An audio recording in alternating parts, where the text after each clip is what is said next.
salut! Vrei să tai un pom și nu știi cum? Sau cel puțin ai vrut să încerci să tai un pom și nu ai știut de unde să începi? Ce părere ai avea dacă eu ți-aș spune că în acest videoclip o să-ți arăt cea mai simplă și cea mai ușoară tehnică prin care tu poți să tai un pom? Chiar dacă n-ai mai pus mâna pe o foarfecă în viața ta sau pe un fierăstrău, la finalul acestui material eu îți promit că vei ști cu siguranță ce trebuie să faci atunci când vrei să tai un pom. Așa că, ce părere ai? Încercăm? Eu zic că da. Și uite, azi vom lucra pe un măr. Pentru că mărul este cel mai întâlnit pom fructifer în curtea ta sau în curtea diferiților oameni, dar în materialele viitoare vom discuta și despre alte specii, cum ar fi prunul, cum ar fi gutuiul, cum ar fi cireșul. Dar azi lucrăm pe măr. Și ceea ce îți voi prezenta azi este valabil la merii de la 3 ani încolo. Da? Până la 3 ani ai destule materiale pe canalul meu de YouTube Tipi Tips, unde poți vedea cum se formează aceste tăieri. Nu vom intra momentan în detalii să-ți povestesc și să-ți aglomerez mintea sau memoria cu tot felul de informații, în schimb o vom lua foarte scurt. Și primul lucru pe care trebuie tu să-l faci atunci când vrei să tai un pom este să observi foarte bine pomul de la baza solului către vertical până în vârful coronamentului. Și haide să-ți arăt cu ce trebuie să începi. Și trebuie să știi că pomul se hrănește automat prin tulpină. Adică prin tulpină și prin aceste ramuri mai groase, el va conduce substanțele nutritive către creșteri mai firave. Niște lăstari. Da? Aceste substanțe nutritive sunt extrase de sistemul radicular din pământ și întrețin funcțiile fiziologice ale pomului. Și așa cum ți-am spus mai devreme, te uiți la pom, da? Și identifici toate aceste ramuri mai groase. Acesta este un măr de 5 ani, da? Iar pe aceste ramuri mai groase vei observa niște lăstari, da? Unii sunt mult mai puternici, mult mai viguroși și au o particularitate că ei cresc pe vertical. Și aceștia sunt niște lăstari care cresc în fiecare an și se numesc lăstari de tip lacum și care consumă seva pomului. Și vei mai întâlni totodată tot niște lăstari care cresc în fiecare an, dar sunt de o vigoare mai mică. Da? Sunt mai firavi, nu depășesc 35-40 de centimetri.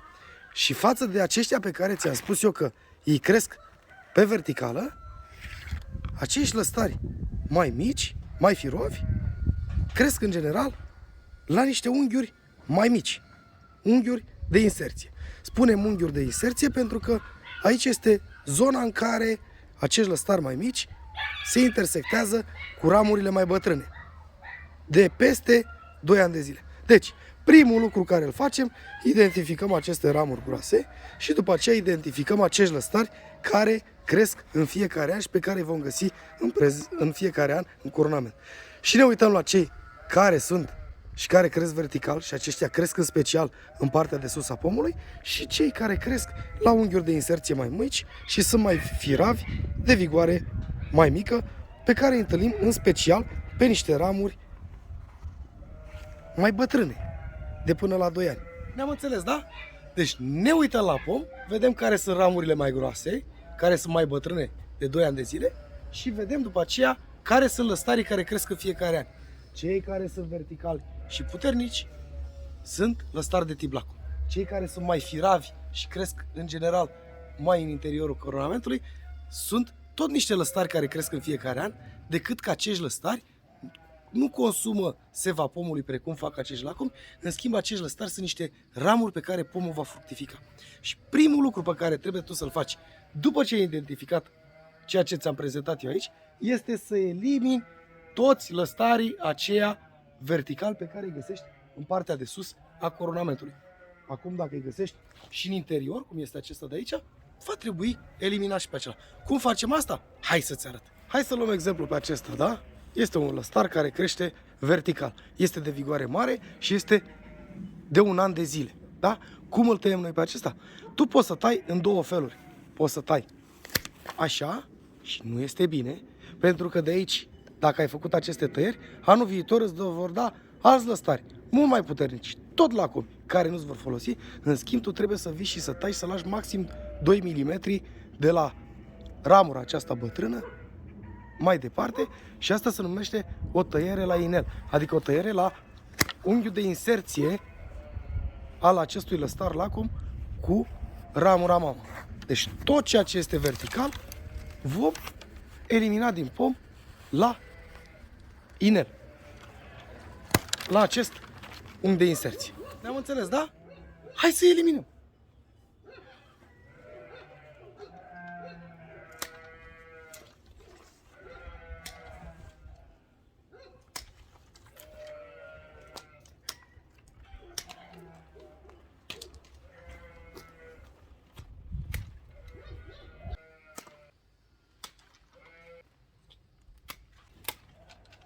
Am eliminat tot ceea ce este vertical în acest pom.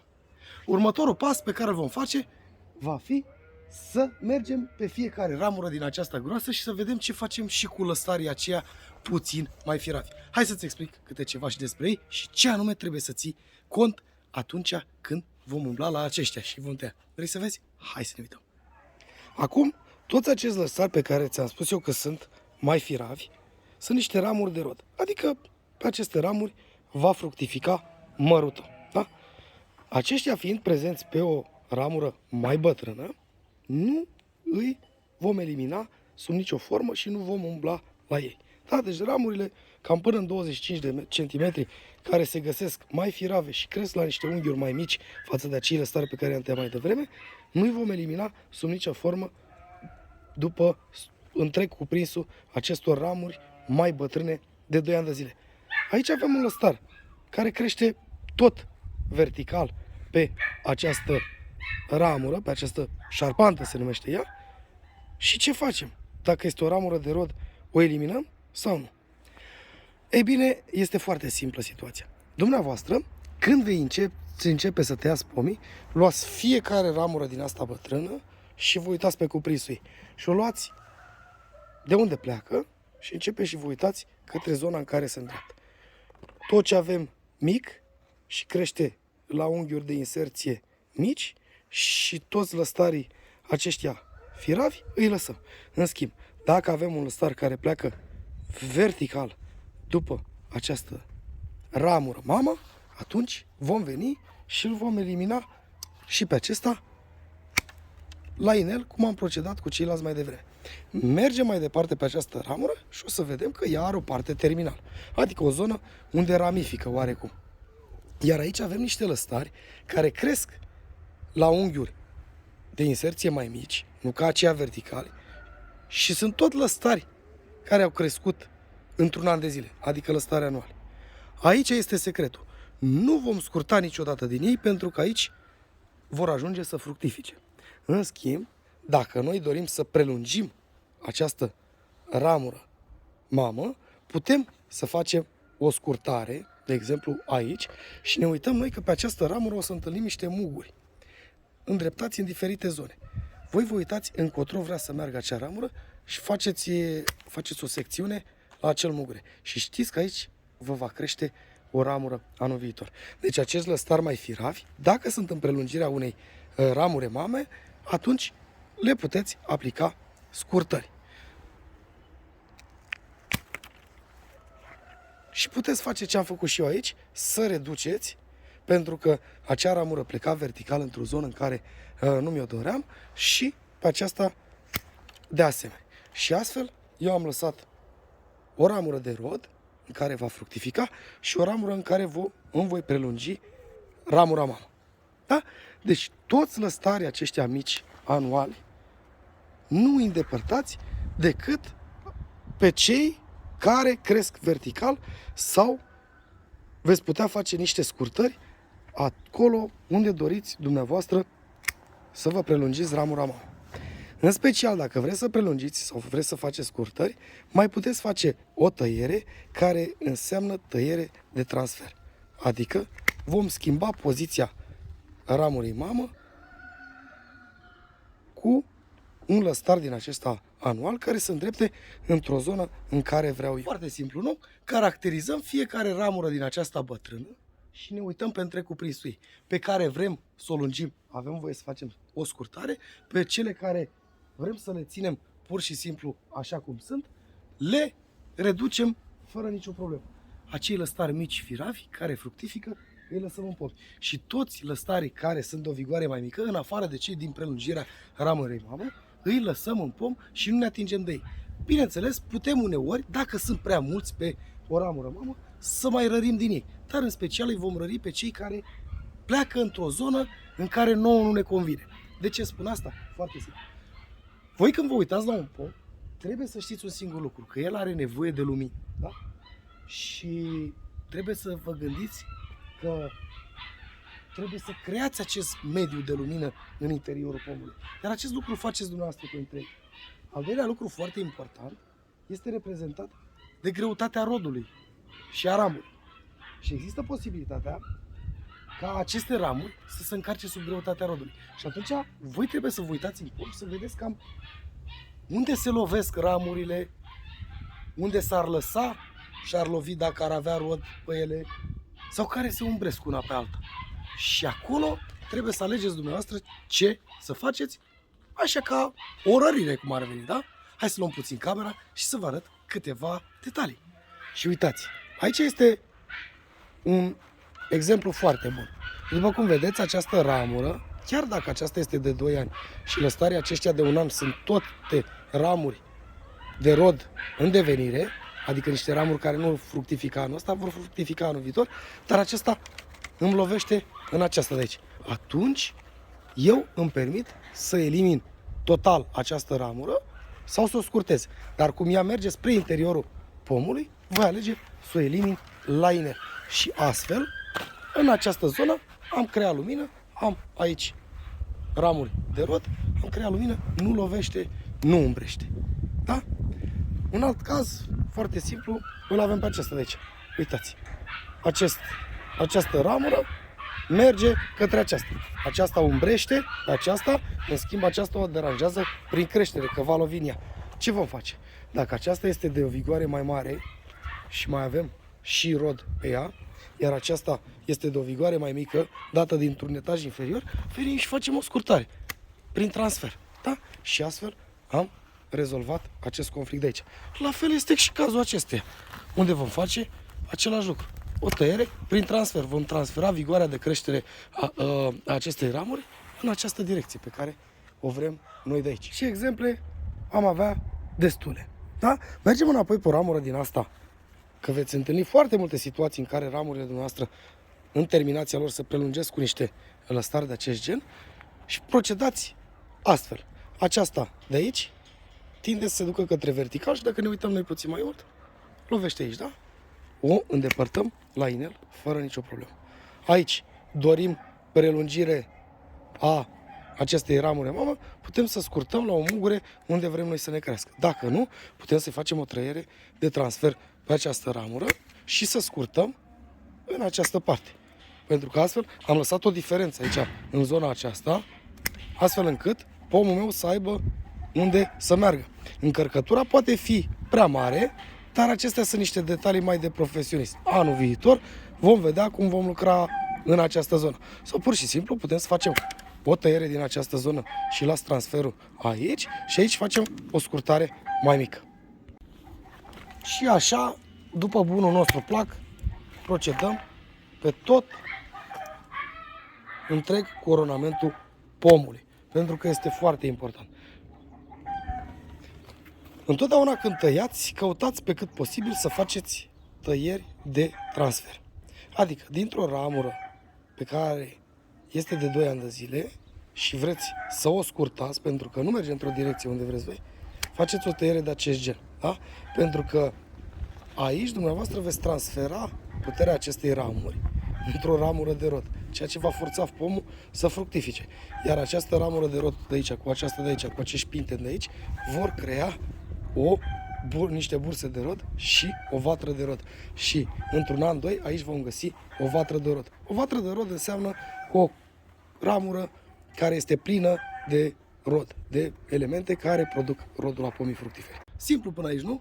Unde calcă, unde umbrește, unde se lovește, cum considerați voi, așa faceți. După ce luăm fiecare ramură bătrână în parte, unde ea se prelungește, dacă vreți să faceți o scurtare, să ghidați zona în care să se îndrepte următoarele creșteri, la fel scurtați la mugurii aceia care se îndreaptă în diferite zone. Nu vă fie frică că nu vă reușește, pentru că la anul veți reveni și dacă veți reveni la anul unde nu a crescut așa cum trebuie sau poate ați făcut involuntar o tăiere greșită, și mie mi se mai întâmplă, venim și corectăm anul viitor și totul va fi simplu.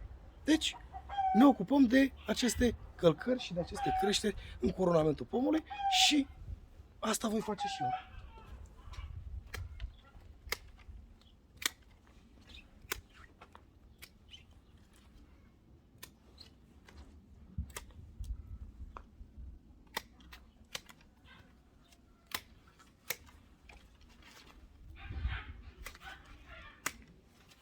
O să mai auziți niște câini care țipă, urlă. Sunt niște puiuți de-ai mei care îi țin închis pentru că vor să vină să se joace cu mine și din cauza aceasta fac o gălăgie de mai mare frumusețe.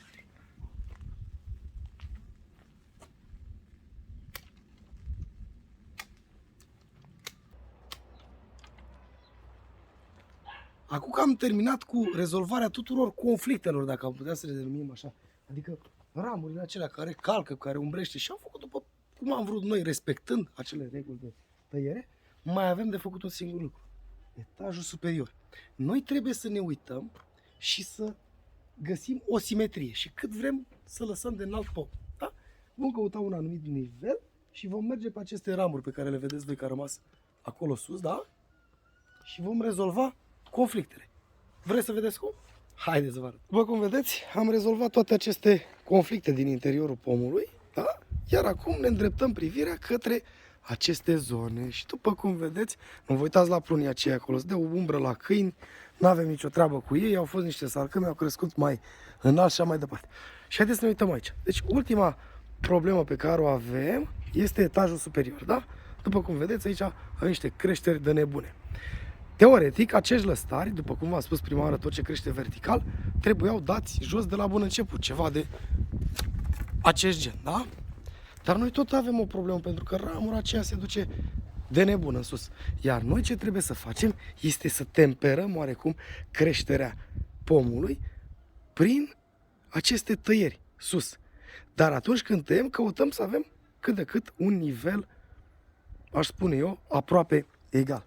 Și haideți să luăm, de exemplu, această șarpantă, această ramă. Avem elemente de rod pe ea, avem ramuri viitoare de rod și aici vedem că pleacă. Da? Ea vrea să se ducă în sus. Da? Ce putem face în acest caz? Putem să o tăiem de aici și să-i dăm o creștere în acea parte, da, în valovina asta de aici. Putem să tăiem de aici și să-i dăm o creștere în această parte, dar asta înseamnă să duc pomul mai sus, sau pur și simplu o pot tăia din această zonă, astfel încât ea să-mi dezvolte pe aceste ramuri rodul și ceea ce am eu nevoie. Lucru pe care îl și aleg să-l fac. Da? Foarte simplu. La fel, mergem și în această zonă, aici, și vedem același lucru. Avem aceste ramuri de rod. Uite ce ramură încărcată de viitoare ramuri de rod, depindem aici chiar și rod în această zonă, dar nu am ce să fac cu ea pentru că ea se duce într-o zonă pe care nu vreau. Și așa eu vin și temperez această creștere. Da? Uitați cum am ales. Și aici îmi permite să fac o scurtare, pentru că nu vreau ca pomul meu să se ducă de nebun. Aici o să încerc să creez pe viitor ceva, o las dacă nu e bine, vin anul viitor și o mut. Uitați, aici cam aceeași situație. Aceasta merge într-o zonă în care nu-mi convine, fac o tăiere de transfer pentru că am aici niște viitoare ramuri de rod, da? Vedem ce se întâmplă, nu se întâmplă bine, tăiați la anul, nicio problemă. Aici aceasta merge și se îndreaptă vertical, trebuie automat să o tai. Aceasta îi pot face prelungire, dar eu voi alege să-i fac o tăiere de transfer la această ramură de rod, viitoare ramură de rod de aici. Da? Acum merg în cealaltă parte și mă uit că și aici am cam același aspect. Aceasta este o viitoare ramură de rod, dar aici aceasta îmi pleacă de nebună, chiar dacă aș putea să las acolo. Eu vin și temperez oarecum cu o tăiere de aici. Dar pentru a face acest lucru, ia să vedem dacă merge așa, dacă nu să las camera jos. A mers fără probleme. Așa. Iar aici voi veni și voi tăia această creștere verticală și voi scurta la un mugure unde vreau eu să se îndrepte. Dar eu sper totodată ca să-mi dea creștere din acest spinten, să-mi creeze rod aici, ca să pot suprima de tot. Ba, chiar voi face asta chiar de anul acesta. Și astfel, eu am mers pe tot cuprinsul, mai am aici această zonă, dar se duce într-o direcție în care voi da cu capul, vin și o suprim și pe acesta și gata pomul nostru. Uitați, da? Deci, chiar dacă nu se vede pe 3D, dacă aș putea spune așa, acum pomul primește suficientă lumină, are ramuri de rod, nu are lăstar lacom care să-i consume seva și el, aș putea spune că este un pom echilibrat. Iar anul viitor intervenim din nou și vedem ceea ce se întâmplă. Partea aceasta de aici am lăsat-o mai golașă pentru că eu vreau să-i temperez creșterea, deci de aici încolo nu vreau să mai las ramuri să se ducă în partea de sus. În schimb, voi forța să-mi dea ramuri în partea inferioară. Ce părere aveți, dragilor? Este greu sau ușor? Eu zic că este foarte ușor, dar tot ceea ce trebuie să faci este să iei mâna pe foarfecă și să încerci. Pentru că este foarte simplu. Ce este vertical, îndepărtăm, după aceea ne uităm în coronament și vedem care sunt ramurile acelea mai firave, care sunt ramuri de roșu, nu ar trebui să umblăm la ele și le eliminăm doar pe cele care calcă una pe alta, fac o concurență, creează orice fel de conflict, umbrește de asta, ne uităm și noi cum ar fi mai bine pentru pom, căutăm să creăm oarecare lumină în centrul pomului, da? Și după aceea ne luăm fiecare ramură din asta mai bătrână în parte și vedem. Scurtăm doar unde vrem să-i facem prelungire la acele ramuri firave, pe celelalte le lăsăm în pace.